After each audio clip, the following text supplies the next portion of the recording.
आठवणींची गर्दी. मनात आठवणी करतात तेव्हा हसतमुखानं त्यांना या म्हणावं. मनात आठवणी गर्दी करतात तेव्हा हसतमुखानं त्यांना या म्हणावं. उंची मखमली आसनं देऊन प्रेमानं बसा म्हणावं. स्थानापन्न झाल्या की हळूच विचारावं, काय घेणार? त्याही बेट्या मिश्किल निष्पाप बालपणाचा आव आणून विचारतील, काय देणार? मोकळेपणानं उत्तर द्यावं, मागाल ते तुमचंच. मग एक हळूच म्हणेल, डोळे द्या. पुन्हा पुन्हा आमच्याकडे वळून पाहणारे. दुसरी म्हणेल, हात द्या, न धरता आम्हाला पकडून ठेवणारे. तिसरी म्हणेल, शब्द द्या, इंद्रधनुष्यातले रंग आमच्यावर उधळणारे.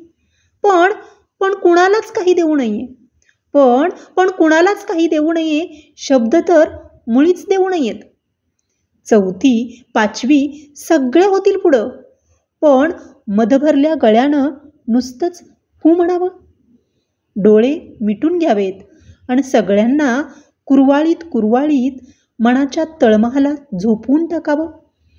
पुन्हा कधीतरी अशीच गर्दी करण्यासाठी.